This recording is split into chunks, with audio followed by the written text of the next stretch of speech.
अस्सलाम वालेकुम नाज़रीन, प्रोग्राम में खुशामदीद। मेरा नाम है आयशा यूसुफ। नाज़रीन, वज़ीर-ए-आज़म इमरान खान तैयार हैं रूस का दौरा करने के लिए। ये दौरा इंतहाई अहमियत का हामिल है, इसमें कोई शक नहीं, क्योंकि गुज़श्ता 23 बरसों के बाद ये पहला पाकिस्तान के सरबराह का दौरा जो है वो होने जा रहा है रूस का। 1999 में जो उस वक्त के वज़ीर-ए-आज़म थे नवाज़ शरीफ साहब, उन्होंने लास्ट ये दौरा किया था। उसके बाद अब वज़ीर-ए-आज़म इमरान खान कल यानी कि 23 फरवरी को रशिया जा रहे हैं और वहाँ पर कई अहम उमूर जो हैं उन पर बातचीत की जाएगी।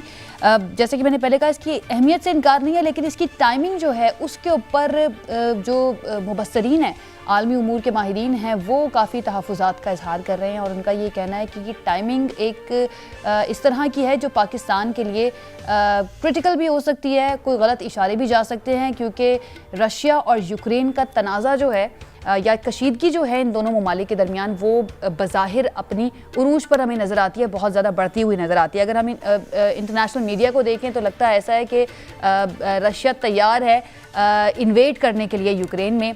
कोशिशें की जा रही हैं इस तनाज़े को पुरअमन तरीके से हल करने की, लेकिन अभी तक कोई खातिर ख्वाह नताइज जो हैं वो हमें नज़र नहीं आ रहे हैं। वज़ीर-ए-आज़म इमरान खान ने कल एक रूसी टीवी को इंटरव्यू दिया और उसमें उनका ये कहना था कि हम किसी ब्लॉक का हिस्सा नहीं बनेंगे। एक ऐसा वक्त जब वज़ीर-ए-आज़म कहते हैं एब्सोल्युटली नॉट अमेरिका को, उसके बाद डेमोक्रेसी समिट में जब उनको बुलाया जाता है तो उसके में नहीं जाया जाता, उस दावत को हम्बली कह लें, लेकिन रिजेक्ट कर दिया जाता है। ऐसे मौके पर रशिया का दौरा इतनी क्रिटिकल सिचुएशन के अंदर, और फिर साथ ये भी कहना कि हम किसी ब्लॉक का हिस्सा नहीं बनेंगे, ये बात कुछ समझ नहीं आती है, क्योंकि वज़ीर-ए-आज़म इमरान खान जो हैं वो एक तरफ तो कहते हुए हमें नज़र आ रहे हैं कि वो किसी ब्लॉक का हिस्सा नहीं बनेंगे, लेकिन फिर रशिया जाना, उसके बाद अमेरिका के साथ जिस तरह से एब्सोल्युटली नॉट कहना या डेमोक्रेसी समिट में जाने से इनकार करना, उससे उनकी जो पॉलिसी है वो लगता है ऐसा है कि एक तासुर बनता है कि वो एक ब्लॉक का हिस्सा बनने जा रहे हैं जिसमें रशिया होगा, चाइना होगा, क्योंकि इससे पहले वज़ीर-ए-आज़म ने चाइना का दौरा किया है। वहाँ पर उन्होंने कई जो है उनके मुआहिदे हुए हैं पाकिस्तान और रशिया के दरमियान। इस दौरे का मकसद वैसे तो यही है कि दोनों मुल्कों के ताल्लुकात मज़ीद मजबूत हों, मुख्तलिफ मुआहिदे जो हैं उनके ऊपर दस्तखत हों, लेकिन इसकी स्ट्रेटिजिक अहमियत कितनी है और ये जो वक्त है, ये जो टाइमिंग है इस दौरे की, वो कितनी अहमियत की हामिल है, ये आज हम जानने की कोशिश करेंगे। पहला हमारा टॉपिक ये होगा। दूसरा हमारा टॉपिक होगा जी मुल्की सियासत, पीडीएम और पीडीएम के रहनुमा जो हैं उनकी मुलाकातें जारी हैं पीपल्स पार्टी के रहनुमाओं के साथ, और इस वक्त भी एक मुलाकात हो रही है शहबाज शरीफ साहब और जरदारी साहब की, बिलावल भुट्टो साहब की, और कोशिश ये की जा रही है कि अपोजिशन को एक मरतबा फिर से इकट्ठा किया जाए। दूसरी तरफ मौलाना फजल रहमान साहब भी कहते हैं कि पीपल्स पार्टी अपना मार्च जो है वो थोड़ा सा मौखर कर दे, क्योंकि अलग-अलग मार्च करेंगे तो एक तकसीम अपोजिशन का तासुर जाता है, जो कि ठीक नहीं है। लेकिन साथ ही साथ पीपल्स पार्टी के मार्च की हिमायत का भी ऐलान कर दिया गया और कहा है कि जीटी रोड से ये मार्च गुजरेगा और जहाँ जहाँ पर रुकेगा ये मार्च, वहाँ पर पीडीएम के कारकुनान इनका इस्तकबाल करेंगे। तीसरा हमारा आज का टॉपिक होगा गैलप सर्वे। इस गैलप सर्वे के मुताबिक आइंदा इंतखाबात में पाकिस्तान तहरीक इंसाफ को नून लीग पर मामूली सी बढ़तरी हासिल है, लेकिन अगर बल्दियाती इंतखाबात की बात की जाए तो उसमें नून लीग को वोटर्स ने अपनी पहली पसंद करार दिया है। हमारे साथ मौजूद हैं हमारे मेहमान शहजाद चौधरी, दिफाई तज्जियाकार हैं, बहुत शुक्रिया सर ज्वाइन करने के लिए। पीजे मीर तज्जियाकार हमारे साथ मौजूद है, सर आपका भी बहुत शुक्रिया। और फैज़ रहमान साहब तज्जियाकार हैं, वाशिंगटन डीसी से हमें ज्वाइन करेंगे। अमेरिका की इस सारी सूरत हाल में क्या स्टैंडिंग है और क्या कोशिशें हैं इस तनाज़े को रोकने की, या क्या सोच रहा है इस वक्त वाइट हाउस, ये हम उनसे जानने की कोशिश करेंगे। बहुत शुक्रिया हमारे मेहमानों का हमें ज्वाइन करने के लिए। सबसे पहले शहजाद साहब आपसे मैं आगाज़ करना चाहूँगी, कितनी अहमियत का हामिल है वज़ीर-ए-आज़म इमरान खान का दौरा रूस? देखिए, इस दौरे के लिए पाकिस्तान बहुत देर से कोशिश कर रहा है। इस दौरे के लिए तो नहीं ख़ास तौर पर, लेकिन इस चीज़ पर कि पाकिस्तान और रूस के तल्लुकात के अंदर एक बेहतरी आए, और वो तकरीबन उसी नहज पे पहुँचे जहाँ पर कि हम बाकी दोनों सुपर पावर्स यानी अमेरिका और चीन के साथ एक तल्लुक बनाए हुए हैं। अमेरिका के साथ हमारे तल्लुकात की नौइयत का सबको इल्म है, पता है। अमेरिका ने पिछले हफ्ते भी बोला कि स्ट्रेटेजिक पार्टनर्स हैं। अब कहाँ तक हैं, कितने हैं, ये दूसरी बात है, लेकिन एक तारीख है जो कि अमेरिका के साथ पाकिस्तान के तल्लुकात की एग्जिस्ट करती है। पाकिस्तान ने ये समझा कि चीन के साथ साथ अब रूस के साथ भी हमारे तल्लुकात के अंदर ज़्यादा इस्तेहकाम आना चाहिए। तो ये कोशिश तो काफ़ी अरसे से है। अब इस वक्त पे आ जाते हैं जिस टाइम पे ये हो रहा है दौरा, इससे क्या हासिल होने जा रहा है या क्या स्ट्रेटेजिक ओपनिंग तो बहुत अच्छी है, यानी जाने का मतलब तो फायदे तो बहुत हो सकते हैं वहां जाने पे। हम शायद ब्लॉक से जो अमेरिका के साथ हमें नत्थी किया जाता था उससे भी नजर आया कि शायद हम एक बैलेंस क्रिएट करेंगे। लेकिन देखिए हमारी बुनियादी जो दो चीजें थी जिसके अंदर ये था कि हम camp politics, national security policy के अंदर आया कि हम किसी कैंप पॉलिटिक्स में का हिस्सा नहीं बनना चाहते, किसी ब्लॉक का हिस्सा नहीं बनने देंगे। लेकिन इस वक्त हमारे ना चाहते हुए भी दुनिया दो ब्लॉक्स में तकसीम होती जा रही है। हमारा उस पर कोई काबू नहीं है, कोई कंट्रोल नहीं है, लेकिन आपको अमेरिका और मगरब एक ब्लॉक बनता नजर आता है। नेटो जो कि बड़ी हद तक एक रूटीन फंक्शनिंग के अंदर था, अब उसमें फिर से एक हरकत पैदा हो गई है। प्रेसिडेंट पुतिन ने एक अमल किया है यूक्रेन के साथ, उसका हम सबको पता है, जिसका हम बुनियाद बना के हम ये जिक्र कर रहे हैं। तो क्या चीन अपनी जगह छोड़ के पुतिन के साथ जाके ज्वाइन करके उस ब्लॉक की तश्कील करेगा? ये सवाल हमें आज अपने आप से पूछना है। देखिए याद रखिए कि चीन के वजारत खारजा के स्पोक्स पर्सन ने पिछले ही हफ्ते ये ऐलान किया कि चीन हरगिज रूस के ऐसे किसी अमल को सपोर्ट नहीं करेगा जिसमें कि यूक्रेन की जो सॉवरेनिटी और इंटेग्रिटी है उसको निशाना बनाया जाए। तो चीन का अपना ये रवैया है। तो पाकिस्तान में बैठे हुए जब हम तज्जिया करते हैं तो हमें ये ख्याल रखना चाहिए कि बावजूद इसके कि हमें रूस के साथ तल्लुकात के अंदर बेहतरी चाहिए, लेकिन वह ऐसे वक्त में चाहिए जब किसी को वो चुभे ना। क्या हमारी प्रेसिडेंट प्राइम मिनिस्टर की जो विजिट होगी इसको किसी और रंग में हमारे दोस्त ना सही, लेकिन वो जो लोग मुखासमत रखते हैं कोई ऐसे रंग में पेश कर सकते हैं दुनिया भर में जिसमें पता ये लगे खुदा न खास्ता कि अब पाकिस्तान जो है वो अब रूस के उसमें चला गया है। तो मेरा ख्याल है ये चीजें, ये सवालात हमारे ऊपर रहेंगे। हमें बहुत केयरफुली इसका नैरेटिव बिल्ड करना है, नैरेटिव पे लेके जाना है। और वो लोग जो कि समझते हैं कि चीन और रूस चूंकि अब एक ब्लॉक बन गया है, पाकिस्तान को अमेरिका से जान छुड़ाने के लिए उनके साथ नजर आना चाहिए, वो बुनियादी गलती कर रहे हैं जो कि पाकिस्तान की नेशनल सिक्योरिटी पॉलिसी के अंदर इनंसिएट किया गया कि हम ये कभी नहीं करेंगे। तो शहजाद साहब, जो आप बात कर रहे हैं कि हमारे ना चाहते हुए भी दुनिया जो है हमें नजर आ रही है दो ब्लॉक्स में तकसीम होती हुई, तो पाकिस्तान को भी क्या ना चाहते हुए किसी एक ब्लॉक की तरफ जाना ही पड़ेगा? चाहे वजीर आजम ये कह रहे हैं कि हम किसी ब्लॉक का हिस्सा नहीं बनेंगे, बट अल्टीमेटली जाना ही पड़ेगा, किसी ब्लॉक का हिस्सा बनना ही पड़ेगा। हमारी स्ट्रेटेजिक मिस्टेक्स क्या हैं जो हम पिछले दहाइयों के अंदर गिनते हैं? एक ऐसी कॉल का आ जाना जिसमें कहा जाए कि आया आप हमारी तरफ हैं या हमारे साथ नहीं है, और हमारा उस चीज के ऊपर सबमिट कर जाना, यानी मान लेना कि हाँ नहीं हम आपके साथ हैं, या उसकी सजा भुगतने के लिए सोचना कि शायद अगर हमने कहा कि हम आपके साथ नहीं हैं तो उसकी सजा क्या भुगती जा सकती है, और उसके लिए जो कि हम तैयार नहीं थे। तो बेहतर तौर पे सबक सीखते हुए ख्याल ये करना चाहिए कि जब अमेरिका पिछले हफ्ते आपको अपना स्ट्रेटेजिक पार्टनर गिन चुका है, जब चीन पिछले हफ्ते ये कह चुका है कि वो रूस के किसी ऐसे मेजर को सपोर्ट नहीं करेगा जिसके अंदर कि यूक्रेन के अंदर एग्रेशन की जाए और उसकी इंटेग्रिटी और सॉवरेनिटी को चैलेंज किया जाए, तो पाकिस्तान को भी याद रखिए पुतिन साहब तो 3-4 मरतबा पाकिस्तान का दौरा करना चाह रहे थे, हर मरतबा कुछ ना कुछ आड़े आया। तो क्या हम महीने 2 महीने के लिए इसको आगे नहीं ले जा सकते थे? अभी तक भी तो हमने ट्रैवल नहीं ना किया, मॉस्को तक ट्रैवल नहीं किया। तो so I think timing is going to work out in the end कि आया, और अल्लाह करे कि हमारी जो गुफ्तगू है, हमारा जो नैरेटिव है जो कि आने वाले दिनों में और दौरे के कॉन्टेक्स्ट में वो ऐसा हो कि जो कि एक गलत मैसेज दुनिया को ना जाए। ये याद रखें हमारे मफादात, मुआशी मफादात मगरब के साथ और मगरबी दुनिया के साथ बहुत स्ट्रांगली इंटरमिंगल्ड है, नत्थी हैं, और हम उससे एकदम से छोड़ नहीं सकते उन चीज़ों को। सही। पीजे मीर साहब,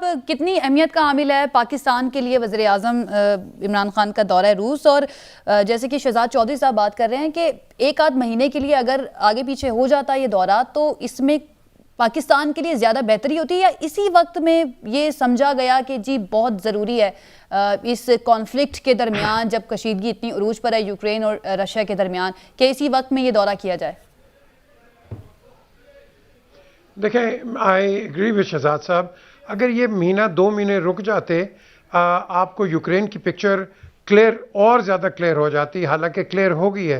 पर्टिकुलरली जो बाइडेन ने स्पीच की थी और एक बहुत सीरियस थ्रेट उसने इसको प्यूटिन को दे दी थी। And again credit to Putin, जिसने एक बड़ा अच्छा डिप्लोमेटिक जवाब दिया कि we don't want war, but at the end of the day आपको जो अंडर करंट्स हैं वो चल रहे हैं।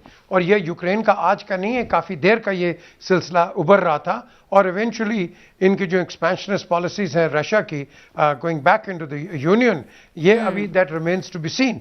सो अमेरिका ने पहले अपना कार्ड खेला है और वहाँ उसको डिफ्यूज़ किया सिचुएशन। अब बात आती है हमारी। देखो, हम जब जाएंगे, हमारे अभी रिलेशंस रशिया से बनेंगे। हमारा पहला मीडिया ग्रुप रशिया गया था अभी कोई मेरे ख्याल 2 साल पहले, first media Pakistani media group. और जो कि हमारा इंटरेक्शन वहाँ से हुआ है, वो तो इतने हमारे वो उनकी मिसपरसेप्शन थी हमारे मुतालिक, पाकिस्तान के मुतालिक, it was unbelievable because they were all Indian fed misperceptions. हमने जाके उनको क्लैरिफाई किया, मॉस्को में किया, सेंट पीटर्सबर्ग में किया, और जाके इनकी जो मेन तंजीमें थी इनके साथ बातचीत की और ख्यालात का एक्सचेंज किया। प्राइम मिनिस्टर गए हैं, इनको एक open door international diplomatic foreign policy रखनी है। अपने अंडे एक में नहीं डालने, आपने ब्रिजेस यहां भी बिल्ड करने हैं। डोंट फॉरगेट, जब सोवियत था we didn't have very good relations with them. Russia, we need to build up relations. China, हम कहते हैं हमारा वो higher than the higher and lower than the lower, very good rhetoric, but at the end of the day there is no such thing as friendships and there is no free lunch. आपने interest को देखना है। China का क्या interest है? 79 से 89, remember, Russia ने, Soviets ने पूरी कोशिश कर दी इधर आने की। ठीक है, हमने एक प्रॉक्सी वॉर लड़ी, लेकिन वार्म वाटर्स पे नहीं आने दिया। चाइना ने 9 mm एक बुलेट फायर नहीं की, गवादर पे आके बैठ गया। This is what you call diplomacy, this is what you call how you know engage your international partners. अब हमने देखना है इन सब चीजों के अंदर आपका यहां क्या इंटरेस्ट है। जिस तरह शहजाद साहब ने बात की, आपके जो रिलेशंस हैं वेस्ट के साथ बड़े तकड़े हैं। आप ओवरनाइट उसको ये नहीं कह सकते कि भाई okay good by America and hello China and hello Russia. It doesn't work like that. ठीक है, ब्लॉक्स बन गए हैं, फ्रैक्चर्स हो गए हैं, but these fractures we should be playing the role of a mediator and play between, आप कह लो between the axes. Don't tilt on one side, because if you tilt, हम उस पोजीशन में नहीं है, बार्गेनिंग पोजीशन में, where we can try and dictate somebody. So हमारा एक बड़ा एक स्ट्रेटेजिक कॉरिडोर है, जो कि कॉरिडोर इसको सूट करता है, रशिया को भी सूट करता है, चाइना को भी सूट करता है, सेंट्रल एशियन स्टेट्स को भी सूट करता है। और ऑन द अदर हैंड, आपका जो हॉक उधर अमेरिकन बैठा है, उसको सूट ये नहीं करता कि they don't want somebody to have access to the warm waters, which again creates a tilt as far as global politics is concerned. So वो अपना इंटरेस्ट देखेंगे, ये अपना इंटरेस्ट देखेंगे। Pakistan has to see their own interest. I think more or less a role of a Swiss, जिस तरह Switzerland ने play किया है, I think we should be playing the role of an Asian Switzerland, and that is the only way out. अगर आप tilt करते हो, it's not going to work in anybody's favor. बिल्कुल, और वज़ीर आज़म भी यही कहते हैं कि हम तो एक ब्रिज बनना चाहते हैं मुख्तलिफ ममालिक के दरमियान तनाज़ुर को हल करने के लिए। और एक और बड़ी अहम बात की कि फ़ौजी ऑपरेशन जो है वो किसी भी कॉन्फ्लिक्ट का हल नहीं है, जो उन्होंने अपने इंटरव्यू में भी बात किया जो रशियन टीवी के साथ किया, और इससे पहले भी कई मरतबा हमने उनको ये बात करते हुए सुना है। फैज़ रहमान साहब, अमरीका की स्टैंडिंग इस सारी सिचुएशन में रशिया और यूक्रेन के मामले पर क्या है, और पाकिस्तानी वज़ीर आज़म का दौरा रूस, इसको वहाँ पर किस तरह से देखा जा रहा है? बहुत बहुत शुक्रिया आयशा। देखिए, दौरे होते हैं दुनिया में, एक दूसरे के लोग आते जाते हैं, इसमें कोई शक नहीं और होना चाहिए। लेकिन इस वक्त जो पाकिस्तान के अपने मखसूस हालात हैं और दुनिया जिस दौर से गुजर रही है, उसमें ये कुछ बात समझ में नहीं आती और लगता ये है कि इस पूरी पिक्चर के साथ there are so many things wrong with this picture. जैसे कि अभी हमारे दोस्त पीजे साहब ने फरमाया, शहजाद चौधरी साहब ने फरमाया कि और आपने भी इसकी तौसीक़ की कि पाकिस्तान एक ब्रिज बनना चाहता है। ठीक है, बहुत अच्छी बात है, लेकिन देखिए ब्रिज बनने के लिए आपको बहुत तवाना कंधे चाहिए जिस पर जो है वो ब्रिज खड़ा हो सके। क्या पाकिस्तान के ये हालात हैं कि हम इस किस्म की पोजीशंस ले सकते हैं? हरगिज़ नहीं। अच्छा, फिर अगर आप जाएं उस बैकग्राउंड की तरफ, देखिए पूरा इस पूरी सिचुएशन, जो लोग मुखालिफत कर रहे हैं, और मैं भी उसमें शामिल हूँ इस विज़िट की प्राइम मिनिस्टर की, ट्विटर पे और मुख्तलिफ जगहों पर, उसकी कुछ मखसूस वजूहात हैं। लेकिन पहली वजह यह है कि पाकिस्तान की एक रिपुटेशन है वेस्ट में स्पेशली आप देखिए जब तालिबान वहाँ फातेह होकर पहुँचे अफगानिस्तान में, तो पाकिस्तान ने बाकायदा अपनी विक्ट्री क्लेम की और वेस्ट ने उसको एक डबल गेम के तौर पर जाना कि हमारे साथ डबल गेम किया है पाकिस्तान ने। एक तो हमसे वो लेते थे इमदाद वगैरह सारी और सपोर्ट उनको करते थे, क्योंकि हमने बिल्कुल खुल्लम खुल्ला बहुत ही ओवर्टली इस बात का इजहार किया कि ये हमारी अपनी फतेह है। हमारे वुज़रा, हमारे सुफरा, हमारे सियासतदानों ने ये बात की। तो ये एक बैकग्राउंड है। अच्छा, फिर दूसरी बात, खुद प्राइम मिनिस्टर की जो शख्सियत है, वो उसका भी एक, उसके बारे में भी कुछ गलत या सही मैं उसमें नहीं जाना चाहता, लेकिन एक परसेप्शन है, उनका एक इमेज है। हालांकि वो एक जब सियासत में आए थे तो एक वेस्टर्नाइज्ड एक शख्स के तौर पर पहचाने जाते थे, लेकिन ओवर द इयर्स उन्होंने अपना ये जामा तब्दील किया है और अब उनको एक एंटी वेस्ट पर्सनैलिटी के तौर पर देखा जाता है। और उसकी वजह उनके अपने बयानात हैं, उनके अपने एक्शंस हैं, उनके अपने दौरे हैं जो उन्होंने मुख्तलिफ औकात में मुख्तलिफ मुल्कों पर किए हैं और जो कहीं हैं वहाँ बातें जाके। अच्छा, फिर पाकिस्तान ने जो इसमें जो इंडिया के हवाले से, चाइना के हवाले से जो भी बातें हो रही हैं, तो वेस्ट में आपका एक इमेज है। अब इस वक्त अगर आप, जबकि ये वाज़े तौर पर देखिए, कोल्ड वॉर ख़त्म होने के बाद ये पहला लम्हा है तारीख़ का कि इस वक्त वेस्ट और अगेन जो फॉर्मर कम्युनिस्ट ब्लॉक वो एक दूसरी तरफ होकर खड़ा हो गया है और of course is led by Russia. एक बात याद रखिए, जो पुतिन साहब ने जो तकरीर की अपनी, उससे सब दुनिया को अंदाज़ा हो गया है कि it's not just about Ukraine. ये वो उनको जो वो तकलीफ़ है वो बहैसियत एक फॉर्मर KGB ऑफिशियल के, उनको सोवियत यूनियन के टूटने की और रशिया की जो लीडरशिप थी उसको खो जाने का गम है। और उसमें पाकिस्तान का आपको मालूम है कि बहुत बड़ा किरदार रहा है, जो कि राइटफुली हम क्लेम किया और हम क्लेम करते हैं। तो आपके ख्याल में आप जाकर ये सिलसिला जुम्बानी शुरू कर रहे हैं पुतिन के साथ और आप नाराज़ कर रहे हैं अपने वेस्टर्न अलाइज को, जो कि अभी भी आपके साथ, ठीक है नाराज़ हैं लेकिन अभी भी उन्होंने कोई क़तई ताल्लुक़ नहीं किया आपके साथ। अगर आप इस मौके पर ये जाके, तो पुतिन साहब वो विड्रॉल अफगानिस्तान से नहीं भूले हैं। वो जो सर्द जंग के बाद जो सोवियत यूनियन का खात्मा हुआ था, उसमें जो पाकिस्तान का रोल था, वो भी हरगिज़ नहीं भूलेंगे। और जैसा कि अगेन हमारे दोस्त ने फरमाया कि जब ये मीडिया ग्रुप वहाँ गया तो उन्हें जो ग्राउंड रियलिटीज़ हैं पाकिस्तान का जो इमेज है वहाँ पर, तो ये सब चीज़ें 2-4 दिनों में जा नहीं सकती। तो ऐसे मौके पर हमारे जो पॉलिसी मेकर्स हैं उनका इतना एक सेंसिटिव इशू पर इतना एक डिसाइसिव एक्शन लेना और इसकी ऑप्टिक्स दुनिया के सामने इस तरह से पेश करना मेरी समझ से बालातर है। मुझे उम्मीद है कि पाकिस्तान के हक़ में जिन लोगों ने ये फैसला किया है, they know something that we don't know. At least उनको मालूम वो क्या करने जा रहे हैं, क्योंकि ये एक इंतहाई मीनिंगफुल और इंतहाई इम्पैक्टफुल दौरा होगा प्राइम मिनिस्टर का। और मुझे दूसरा जो ख़तरा है प्राइम मिनिस्टर को, क्योंकि हमारे पास वो चिट्ठी से पढ़ने वाला मामला बड़ा तूल पकड़ गया है ना, हम अपनी बेइज्जती हैं कुछ लिखे हुए वर्ड को पढ़ने की। अगर खुदा ना खास्ता हमारे प्राइम मिनिस्टर ने, जैसा कि इससे पहले भी कर चुके हैं, अपनी फिलबदी कलमात में कोई ऐसी बात कह दी या उनको प्रेशर में लाके कोई ऐसी बातें कहलवा दी गई, तो मैं ये समझता हूँ कि पाकिस्तान की ओवरऑल इंटरेस्ट के लिए ये बुरा होगा। एक बात और मैं ये कहना चाहता हूँ, शहजाद चौधरी साहब ने एक बात की थी कैंप्स की। देखिए सर्द जंग में कैंप्स की फॉल्ट लाइंस थी, बिल्कुल वाज़े थी।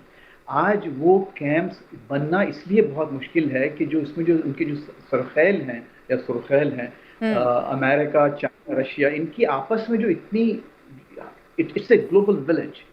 चाइना इस वक्त अमेरिका से $650 बिलियन सालाना की तिजारत करता है, $650 बिलियन विद ए बी। तो उन दोनों के इंटरेस्ट अमेरिका और चाइना के इतने ज्यादा हैं और यही वजह है कि चाइना ने इसको अभी अपनी प्रॉपर पोजीशन नहीं ली। इंडिया ने, हालांकि रशिया से इतना करीब है, उन्होंने अमेरिका की नाराजगी मोल ली, उनसे मिसाइल खरीदने में उनको billions of hundreds of billions dollars का बिजनेस देते हैं, लेकिन इंडिया ने भी आप देखें अभी कोई पोजीशन नहीं ली है। लेकिन उनकी पोजीशन है कि वो एक डिफरेंट गेम का हिस्सा है। लेकिन मैं समझता हूँ कि ये एक गलत मौका है गलत हमको एक मौका है। वाज़ेह सही। गलत मौका है, महसूस गलत ऐसे होता है फैज रहमान साहब कि दुनिया के तमाम ममालिक ख़ास तौर पर जो मुतासिर हो सकते हैं इस तनाज़े के नतीजे में, वो इंतज़ार कर रहे हैं कि पिक्चर थोड़ी सी क्लियर हो जाए, उसके बाद वो अपना जो है नेक्स्ट स्टेप या जो भी उन्होंने करना है वो दुनिया के सामने रखें। शहजाद चौधरी साहब, आपको लगता है कि पाकिस्तान थोड़ी जल्दी कर रहा है फिर पिक्चर क्लियर होने से पहले ही, जो हम पहले भी बात कर चुके हैं, या फिर आपको लगता है कि इस टाइमिंग की वजह ये भी हो सकती है कि पाकिस्तान के अंदर जो पॉलिटिकल अनस्टेबिलिटी हमें नजर आती है, आज गए वज़ीर आज़म, कल गए, वो जाने से पहले कुछ ऐसा करना चाहते हैं कि उनके क्रेडिट पर कुछ आ जाए? देखिए, क्रेडिट का तो मुझे मालूम नहीं है। वो एक हम आम जुबान में मुहावरा इस्तेमाल करते हैं कि खाया पिया कुछ नहीं, गिलास तोड़ा 12 आने।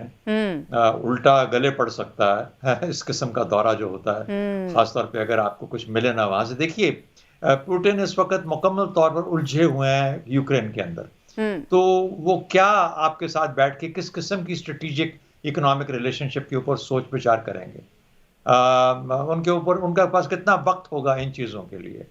तो मेरा ख्याल में तो बहुत ज़्यादा नहीं होगा। बेशक उनका कोई अंडरलिंक कोई एक आधा MOU साइन कर देगा हमारे वज़ीर आज़म साहब के लिए। दूसरी बात, अगर हमारे मुल्क में हालात इतने सियासी तौर पर दिगरगू हैं जिस तरह आपने जिक्र किया, तो ये वक्त तो मुल्क में रहने का है, मुल्क से जाने का नहीं है, ताकि आप अपनी सियासी पोजीशन को, सियासी सिचुएशन को बेहतर तौर पर संभाल सकें।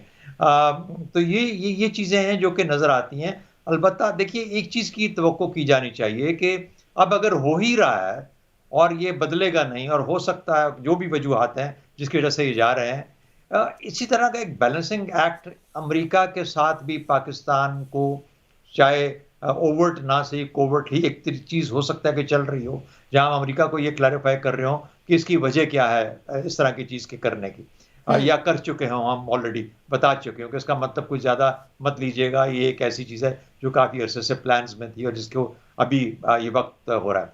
लेकिन देखिए, पुतिन बहुत स्मार्ट एक स्टेट्समैन है। ये वो इस मौके से, आज अज़रबैजान के प्रेसिडेंट ने उनको विजिट किया है, उसकी तस्वीर देखिए। अब अज़रबैजान जाके या पाकिस्तान जाके वहां पर यूक्रेन के मामले में रूस को क्या बता सकता है?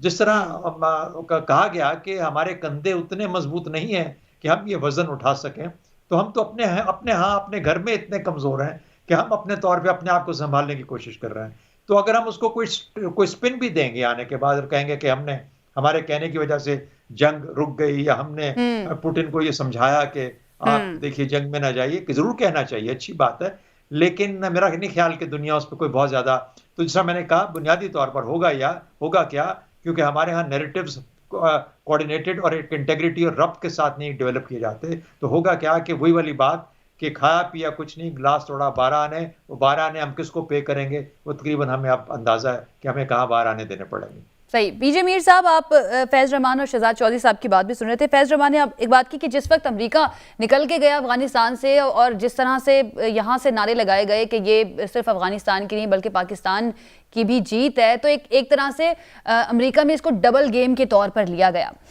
ऐसी सिचुएशन में अब जब रूस का दौरा करने जा रहे हैं वज़ीर आज़म, और वहाँ पर चाहे वक्त लगे लेकिन ताल्लुकात जो हैं मज़ीद बढ़ते हैं, मज़ीद मुस्तहकम होते हुए नज़र आते हैं, तो पाकिस्तान को इस वक्त जो इंटरनेशनली प्रॉब्लम्स का सामना है, IMF का मामला ले लीजिए, FATF का मामला ले लीजिए, वर्ल्ड बैंक ले लीजिए, UN सिक्योरिटी काउंसिल में जब पाकिस्तान को जाना पड़ता है या ज़रूरत पड़ती है, तो वहाँ पर तो चैलेंजेस का सामना फिर मज़ीद नहीं हो जाएगा पाकिस्तान को? क्या समझते हैं, क्या क्या चैलेंजेस मज़ीद हो सकते हैं अगर पाकिस्तान ना चाहते हुए भी इस ब्लॉक की तरफ हो जाता है? तो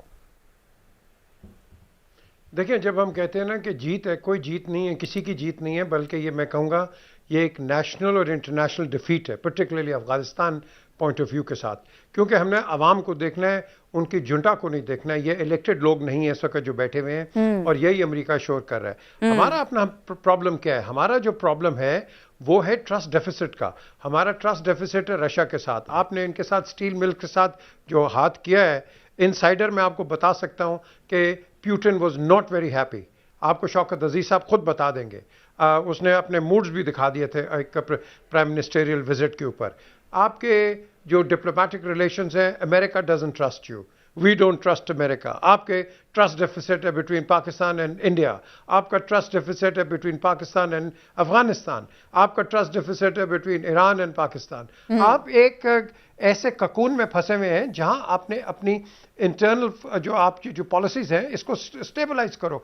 आप अभी चले गए, चलो अच्छी बात है चले गए, लेकिन डोंट फॉरगेट हम जाएंगे बाहर, आपकी हमारी गवर्नमेंट के जो इस वक्त इनकम्बेंट गवर्नमेंट है उसके पीछे पूरी ऑपोजिशन लगी हुई है कि भाई इनको निकाल देंगे। वो भी तो स्टडी कर रहे हैं ना यार, आपको वो भी तो देख रहे हैं कि ये गवर्नमेंट रहेगी नहीं रहेगी, नो कॉन्फिडेंस आएगा नहीं आएगा। उन्होंने भी तो उसी तरीके से एक डिप्लोमेटिक तरीके से आपको जवाब देना है, कोई कंसोलिडेटेड जवाब नहीं आएगा, कोई सॉलिड जवाब नहीं आएगा, because they also gauge the situation which is already prevalent in Pakistan. So इस चीज को मैं समझता हूँ अगर हम इसको थोड़ा सा स्टेबलाइज या कर लेते और फिर आप जहां मर्जी चले जाओ, मैं समझता हूँ then you get a much more solid response and perhaps even more MOUs.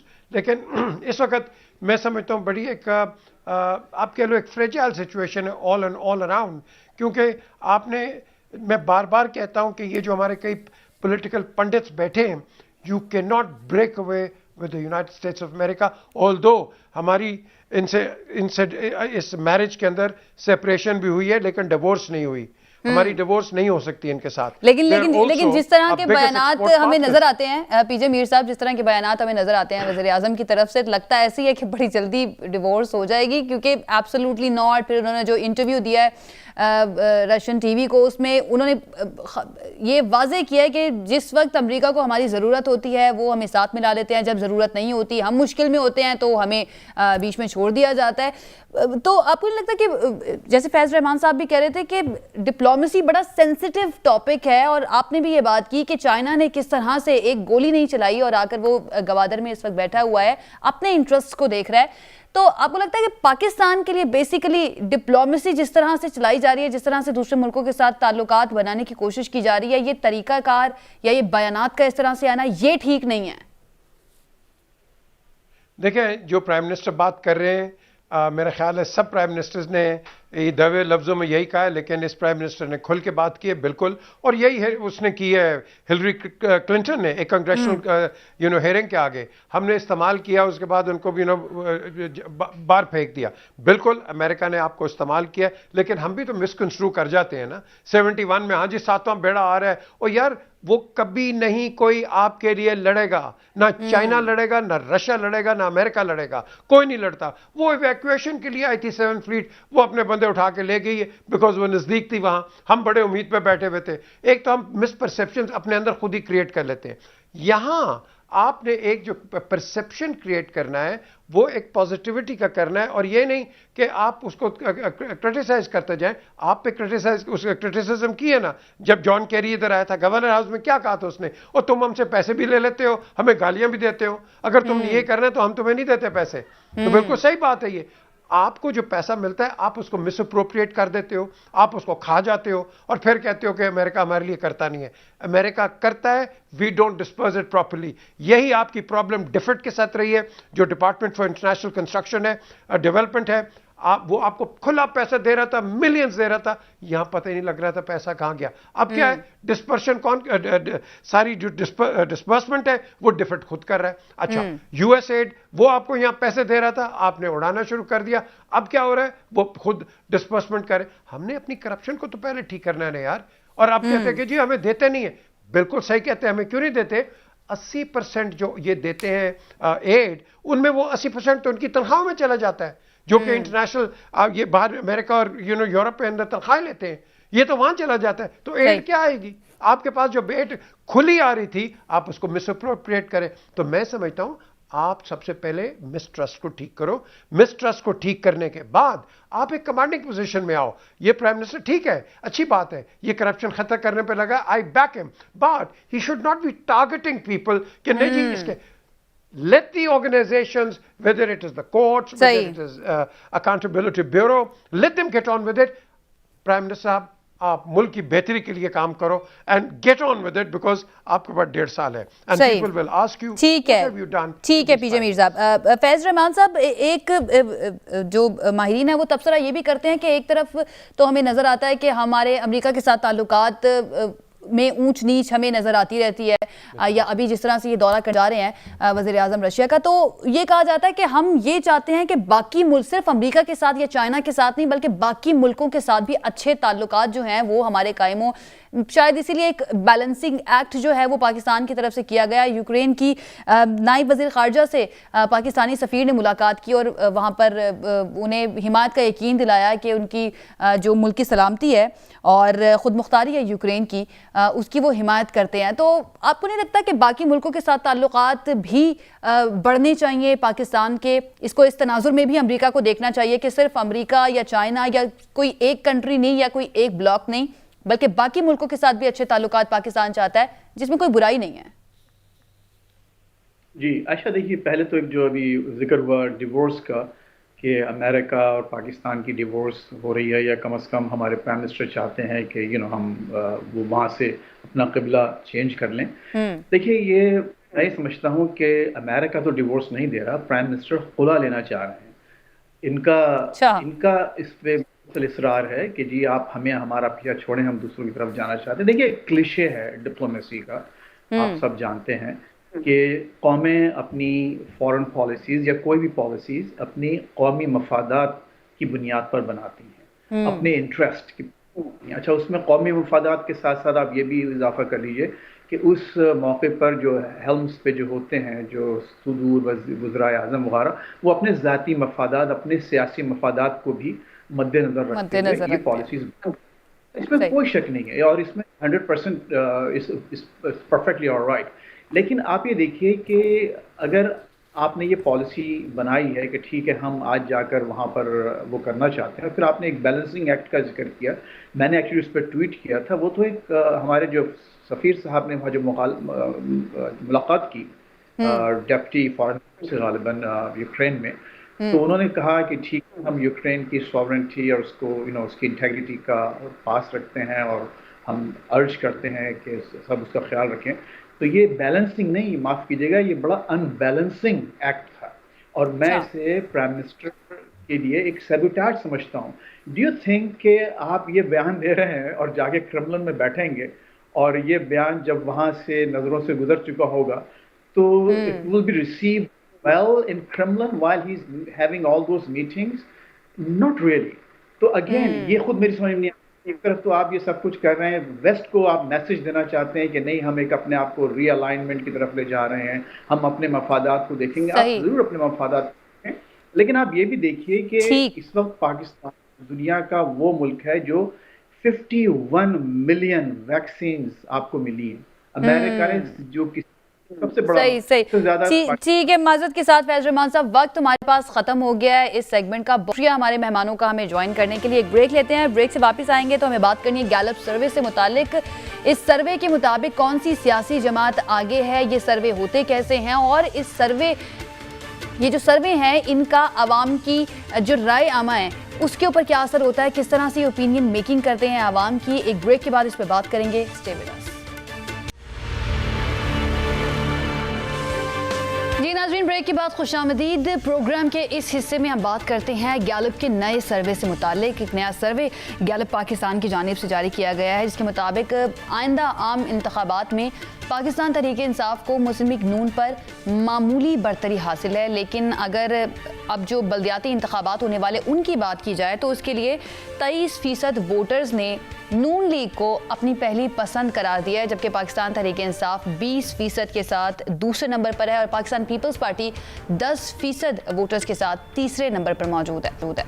अब ये सर्वेज जो तैयार किए जाते हैं इनका तरीक़ाकार क्या होता है, क्या ये आवाम की मजमूई सोच की अक्कासी करते हैं या नहीं, क्योंकि ये सर्वेज के लिए चंद मखसूस लोग जो हैं उनका इंतखाब किया जाता है। जैसे कि इस सर्वे के लिए 5000 लोगों की राय वो ली गई और उसकी बेस पर इस सर्वे को तरतीब दिया गया है। तो कितना इम्पॉर्टेंट होता है और अगर सियासी जमातों के लिहाज से देखा जाए तो उसका इम्पैक्ट क्या होता है, ये जानने की हम कोशिश करते हैं। सरबराह पिलडैट अहमद बिलाल महबूब साहब हमारे साथ आज मौजूद हैं। सर बहुत शुक्रिया हमें ज्वाइन करने के लिए। सर सबसे पहला मेरा सवाल ये कि इन सर्वेस को तरतीब देने का तरीक़ाकार क्या होता है?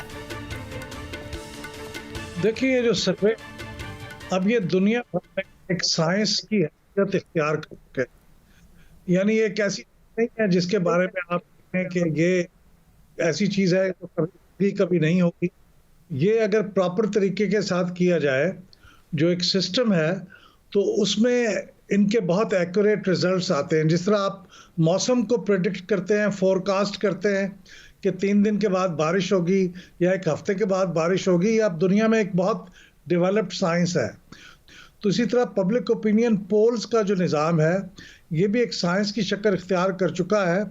अगर ये ठीक तरीके से किया जाए, इसके चंद डूज और डोंट्स हैं। तो अगर आप इसको जायज़ा लेना हो कि सवाल क्या पूछा गया है, सैंपल कितना अच्छा है, कितना बड़ा है। अच्छे से मुराद ये है, क्या वो रैंडम सैंपल लिया गया है या वो अपनी पसंद के लोगों को मुंतखब करके उनसे सवाल पूछा गया है।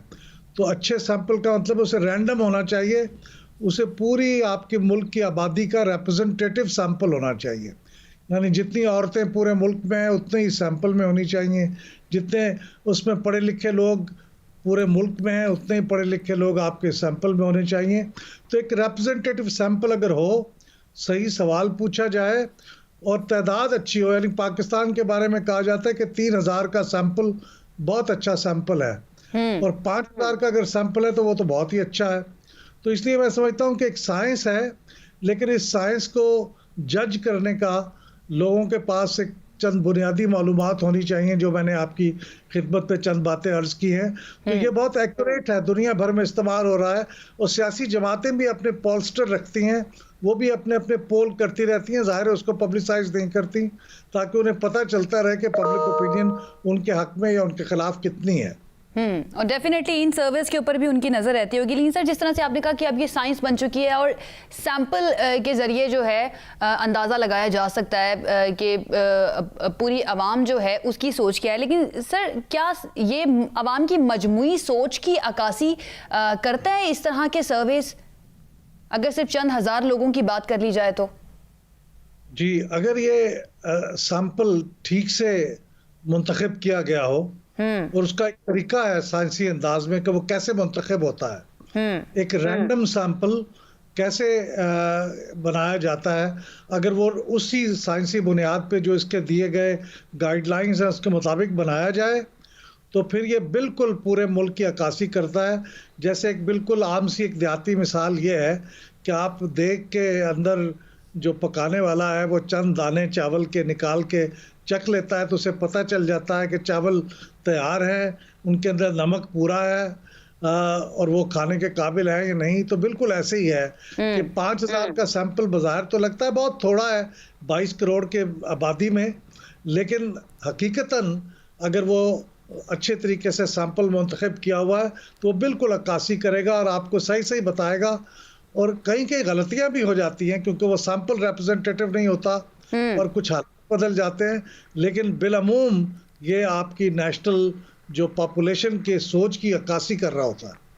और सर, इसका फैसला कौन करेगा या इसको कौन देखेगा कि ये जो सैंपल लिया गया है, डूज एंड डोंट्स जो हैं किसी भी सर्वे के, उनको मद्देनज़र रखा गया है या नहीं, या जिन गलतियों की आप बात कर रहे हैं ये गलतियां कितना ज़्यादा असरअंदाज हो सकती हैं इस सर्वे के अंदर? क्योंकि ये सर्विस जो हैं इनकी बुनियाद पर, अगर हम पाकिस्तान की बात करें या दुनिया भर में किसी की भी बात करें, तो पॉलिटिकल पार्टीज़ जो होती हैं अपना बयानिया भी बनाती हैं, इसकी बेस पर अपने मुखालिफिन को तनकीद का निशाना भी बनाती हैं। आवाम को ये कन्वे करने की कोशिश की जाती है कि देखें ये सर्वे के मुताबिक कौन सी जमात आगे है, किसकी पॉलिसीज़ बेहतर हैं और किस पर तनकीद करनी चाहिए। इसका फैसला कौन करेगा कि सैंपल ठीक था या नहीं था? देखिए, इसका फैसला जो सर्वे जिनके लिए अवाम को फैसला करना चाहिए और उनको 2-3 चीज़ें देखनी चाहिए। मसलन ये कि उनको ये इंसिस्ट करना चाहिए, ये सवाल पूछना चाहिए कि आपने लोगों से जो सवाल पूछा है एग्जैक्टली वो क्या है, क्योंकि अगर सवाल की इबारत बदल दी जाए तो उसका जवाब भी बदल जाता है। तो हर सर्वे करने वाले की जिम्मेदारी है कि वो ये बताए कि उसने किस ज़बान में सवाल किया था और वो एग्जैक्टली सवाल क्या था। एक तो बात ये है। दूसरी बात यह है कि वो ये बताए कि उसका जो सैंपल था उसका प्रोफाइल क्या है। प्रोफाइल से मुराद ये है कि उसमें ये बताए कि उसमें ख़वातीन कितनी हैं, उसमें मर्द कितने हैं, उसमें पढ़े लिखे कितने हैं, उसमें गैर पढ़े लिखे कितने हैं, उसमें जो हमारी इनकम के मुख्तलिफ ब्रैकेट्स हैं यानी ज़्यादा इनकम वाले लोग कितने हैं, दरमियान इनकम वाले कितने हैं, कम आमदनी वाले कितने हैं, पढ़े लिखे कितने हैं और गैर पढ़े लिखे कितने हैं। ये सारों की जब परसेंटेजेस आ जाएंगी तो उसे आप कंपेयर करेंगे अपने मुल्क की आबादी की परसेंटेज से। मिसाल के तौर पर हमारी जो ख़वातीन है वो 49% है हमारे मुल्क की आबादी की। तो अगर आपका सैंपल के अंदर भी वो 49% है तो इसका मतलब है ये जेंडर के हिसाब से रिप्रेजेंटेटिव सैंपल है। आपकी आबादी के अंदर पढ़े लिखे लोगों का तनासब जो है वो 53% है। तो अगर आपके इस सैंपल के अंदर भी तनासब 53% है तो इसका मतलब ये रिप्रेजेंटेटिव सैंपल है। और अगर ये उससे मुख्तलिफ है तो जितना वो मुख्तलिफ होगा उसी निस्बत से वो अनरिप्रेजेंटेटिव सैंपल होगा। तो ये चंद बातें हैं 8-10 बड़ी बड़ी जो इसको देखने के बाद आप ये फैसला कर सकते हैं कि ये जो सर्वे है ये किस क्वालिटी का सर्वे है और इस कितना रिप्रेजेंटेटिव होगा ये पब्लिक ओपिनियन का। सही। और सर आप क्या समझते हैं कि ये सर्वेस के नताइज जो होते हैं क्या ये आवाम की ओपिनियन मेकिंग में भी किरदार अदा करते हैं? जी बिल्कुल, बहुत किरदार अदा करते हैं। बल्कि इंतखाबात के करीब जब आप होते हैं, जब पब्लिक ओपिनियन बड़ी वॉलेटाइल होती है, क्योंकि कुछ लोग तो तय किए होते हैं कि कुछ भी हो जाए उन्होंने एक पार्टी को मुंतखब किया होता है कि उन्होंने उसी को वोट देना है। बिल्कुल। वो लॉयल वोटर्स होते हैं, दोनों हर पार्टी में होते हैं। लेकिन एक तादाद ऐसी होती है जो फैसला कुन होती है, लेकिन वो फैसला करते हैं हालात को देख के, और वो जिसे कहते हैं फेंस सिटर्स होते हैं, यानी वो दीवार पे बैठे होते हैं, हालात को देख के वो इधर कूद जाएंगे या उधर कूद जाएंगे। तो कोई भी अपने आप को हारने वाले से अलाइन नहीं करना चाहता। सही। तो अच्छा जीतने सर, वाले तो वो फैसला उन पे असरअंदाज होता है सर्वे का, वो किधर वोट देंगे। ठीक है। अच्छा सर, अब आपकी नज़र से ये तमाम सर्वेस डेफिनेटली गुजरते होंगे, आपको क्या लगता है इन सर्वेस को ख़ास तौर पर देखते हुए कि अवाम का सेंटिमेंट जो है राइट नाउ इस सूरत हाल में, जब पाकिस्तान को डिफरेंट फ्रंट्स पर काफ़ी चैलेंजेस का सामना है, महंगाई बहुत ज़्यादा है, अवाम पिस रही है महंगाई में, इफेक्टिव है डायरेक्टली हुकूमती पॉलिसियों की, अवामी सेंटिमेंट किसके साथ आपको नज़र आता है, किस सियासी कुव्वत के साथ नज़र आता है?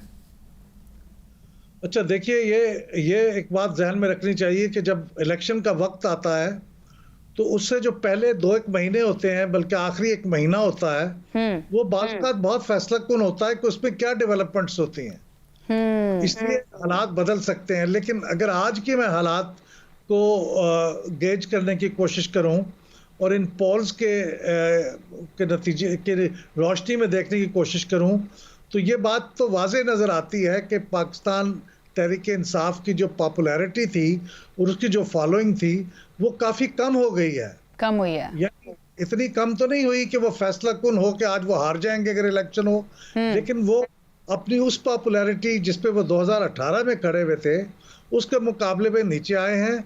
और PMLN पाकिस्तान मुस्लिम लीग नवाज की जो पॉपुलैरिटी है वो 2018 के मुकाबले में बढ़ी है। यानी ये दोनों, और ये सिर्फ सर्वे से नहीं है, ये देखिए जो आपके कैंटोनमेंट बोर्ड के इलेक्शन थे उसको भी देख लें, जो खैबर पख्तूनख्वा के इलेक्शन हुए लोकल बॉडीज के उसको देख लें, कुछ बाई इलेक्शंस को देख लें, तो इन सब को मिला के अगर आप देखेंगे तो नतीजा नज़र आता है कि पाकिस्तान तहरीक इंसाफ की पॉपुलैरिटी कम हुई है और PMLN की ज़्यादा हुई है। लेकिन इस वक्त वो तकरीबन बराबर हैं, नेक एंड नेक, 2-4% ऊपर है नीचे का फ़र्क है, लेकिन वो यकीनन फ़र्क पड़ा है, बड़ा अप्रिशिएबल फ़र्क काफ़ी ज़्यादा पड़ा है। अच्छा सर, आपने जो बात की उससे मैं ये अखज़ कर रही हूँ, correct me if I am wrong, यानी कि अभी जितना वक्त इस हुकूमत के पास पड़ा है, अगर ये हुकूमत अपना वक्त पूरा करती है, 5 साल पूरे करती है, तो इनके पास इतना वक्त है कि ये डेवलपमेंट करके या कोई ऐसे इक़दामात करके जो आवाम की फेवर में हो, आवाम का वोट अपनी तरफ कर सकती है। इतना वक्त बाकी है अभी इनके पास, क्योंकि इनके सियासी मुखालिफिन तो कहते हैं कि अब बाकी जितना साल सवा साल रह गया इसमें तो कुछ नहीं हो सकता, लेकिन आप ये कह रहे हैं कि चेंज हो सकता है। बिल्कुल हो सकता है, और बाज़ औक़ात तो ऐसा होता है कि कोई एक डेवलपमेंट आपके वोटों को स्विंग कर देती है। आप देखिए जब 2013 के इलेक्शन थे तो उसमें जो लाहौर के अंदर जो मेट्रो बस थी वो बहुत एक इम्पॉर्टेंट चीज थी। उसने बहुत स्विंग किया, सिर्फ लाहौर में नहीं, पूरे पंजाब में, फिर पूरे मुल्क में, क्योंकि उस डेवलपमेंट को इस तरह से प्रेजेंट किया गया था कि ये एक बड़ी एक नई इनोवेटिव चीज़ है। इसी तरह 2018 में बहुत कोशिश थी कि ऑरेंज ट्रेन शुरू हो जाए, लेकिन बहुत कोशिश दूसरी तरफ से भी थी कि शुरू ना हो। अगर वो शुरू हो जाती 2018 से पहले तो शायद 2018 के इलेक्शन के नतायज का फैसला शायद कोई मुख्तलिफ होता।